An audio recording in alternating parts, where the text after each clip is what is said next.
Sanibonani, umqeqeshi wensizwa lo. Ubhutsu kingaje ngephuzu manje iqomani. Bathi ufane impandle semncane oda ngabaji diabetes mdala ndica ingane ehlaza cwe. So kunensizwe engibhalelile la. Umfowethu ubhalile wathi ke sawubona mqeqeshi. Ngibhala le email ukudlulisa ukubonga mnewethu mayelana nolwazi osipha lona ngezobudlelwane ukuziphatha kanjalo nempilo nje in general. Phela kubalekile ukumazisa esaphila umuntu ukuthi lingakanani iqhaza lidlalayo nokubaleka kwakhe. Ngingomunye wabantu abake bakubhalela ngaphambilini kanti nempendulo wanginika yona kwivideo yangigculisa and yangisebenzela. Well mfowethu ngiyabonga kakhulu ukuzwa lawo mazwi yabona kuyangijabulisa uma abantu bezongibhalela bese siyaphendulana and then bephinde bebuye futhi bezongitshela ukuthi cha kusebenzile mqeqeshi cha mqeqeshi akuzange kuze kusebenza yabo phela inhloso ukuthi si improve each and every day. Khumbula phela ukuthi asikho perfect la asikho perfect but indlela esenza ngayo sihlukile kwezinye insizwa. So njengoba singekho perfect kubalekile ukuthi si improve each and every day yabo. So uma uzongibhalela siphendulane kuyaba usabuyela kimi uzongazisa ukuthi kuhambe kahle noma akuhambanga kahle yabo ngeke size si improve but izikhona insizwa ezifana nayo lensizwa ezikwazi ukubuya zizongazisa ukuthi kuhambe kanjani. So ngajabula nje uma nabanye bengenze njalo. But umfowethu uthi ke it's been more than a year manje ngingumlandeli wakho.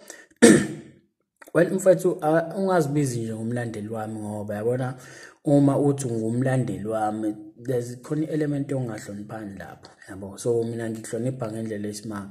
So ungazibuki njengomlandeli ungasho nje ukuthi ungumbukeli kamqeqeshi wensizwa umbukeli wami not ukuthi umlandeli like uyangilandela la ngihamba khona ngilandela cha mina lelo gama ngeke ngalithandisisi kahle. Ungumbukeli nje wekhaya lenjabulo komqeqeshi wensizwa of which we part and parcel yalo leli khaya yabo ngoba uma usuzo understand indlela ake ngithi nje izinto esenza ngayo la well we part and parcel leli khaya ngoba ehamba us apply uthola injabulo ingakho kuthiwani ikhaya lenjabulo yabo. So awusiyena umlandeli but ungumbukeli.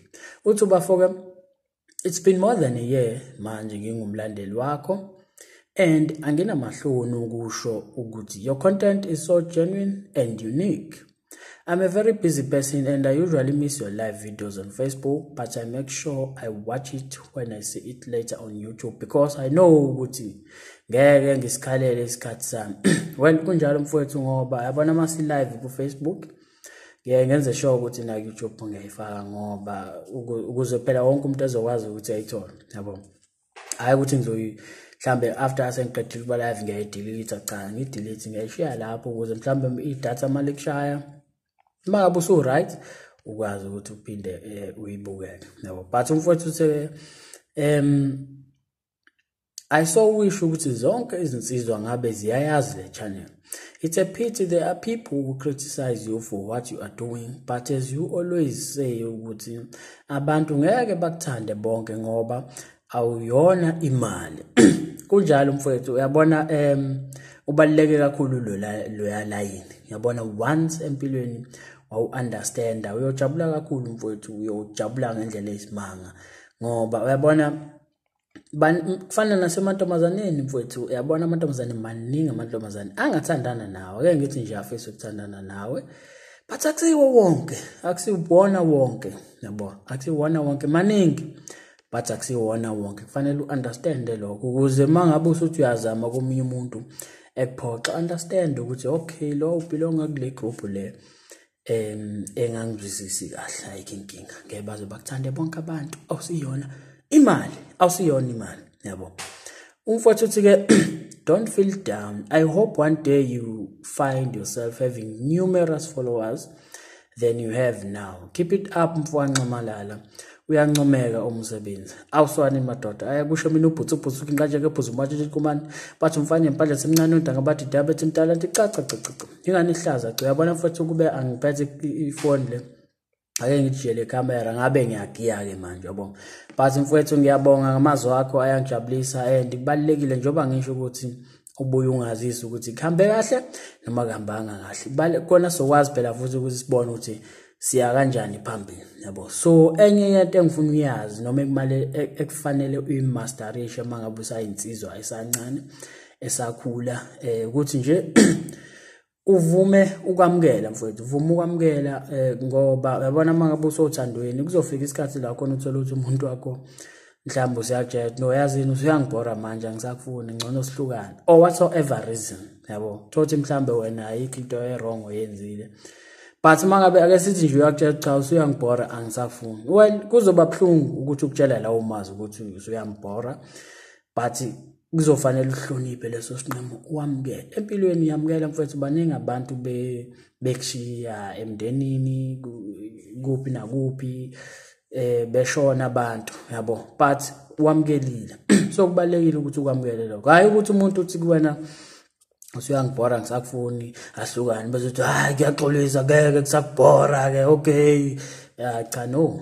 Understand umuntu kubalekile ukuthi umenze akwazi ukwenza into ayifisayo yabo. Uma kuwukuthi uyadecide ukuthi no angisafuni ahlukane ngiyahamba isinqumo sakhe student uyicabangile yabo akuyona avele yaqhamuka naye yamzuma wayishe engaqondile njengoba esho njalo uqondile akubi intando yakhe. Jabula kumele umuntu abe free mangabe ethandana nawe nothi azizwe ngathi ubophekile yabo. So umuntu ufanele angabopheki abe free ukuthi nje enze into ayifisa as long as eyibona i-right and akayenze leyo nto. Ungabe ngathi umbophezele ngoba esathandana nawe khona insizwa la ngaphandle ezimangazayo wazi intombazane yamqoma ngisho isimala kuba inkinga noma nje intombazane iyasaba nje ukumtshela lokho ngoba iyofa kokufa intombazane yabo. So awufuna ukuthi ube insizwa kanjalo, wena kufanele ukwazi uunderstand. Once wamasterisha lokho wafunda ukwamukela uyothola abantu bebuya kwena abantu bekuhlonipha. Uyahlonipheka mangabe uyinsizwa ukwazi ukwamukela isimo understand ngoba uyabona uma umuntu awucabange nje umuntu uyakutshela ukuthi angisafuni yabo ngicela sihlukane ufuna ukuhlukana nawe but the moment wena usumncenga ke manje awenzile lutho unless usephutheni ke then usephutheni yabo. Mhlambe konke wrong oyenzile wamcasula then lapho kuyezwakala ngoba usephutheni but ungeke ephutheni futhi ungenzile lutho lo muntu akazakufuna usumbhorile unjani mnyene ekuhambeni kwakhe. Uyazi umuntu uyacabanga ukuthi mhlambe khona okungcono okunawazi ukuthola kanti emva kwesikhathi abanye baningi futhi ethi emva kwesikhathi kanti wena best yabo.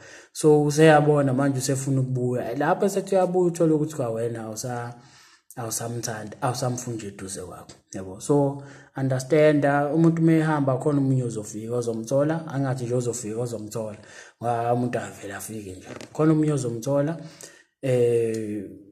ake ngithi nje mhlawumbe ongcono kunalo hamba yabo. But nje empilweni understand afunda ukwamukela isimo ungazitholi lezi zinsizwa lezi eziphoqa intombazane ukuthi ihlale othandweni ngenkani noma ingasafuni ziyashaya zinodlame yabo. No, wena uyinsizwa njani ehlukile kwezinye insizwa ngoba ubelonga kuphi kuyikhaya lenjabulo. Asikho perfect but asenze isukaza zonke insizwa lezi egcwelela ngaphandle. Uhlukile wena, fanele uunderstand lokho. Ngiyabonga mfowethu, sharp.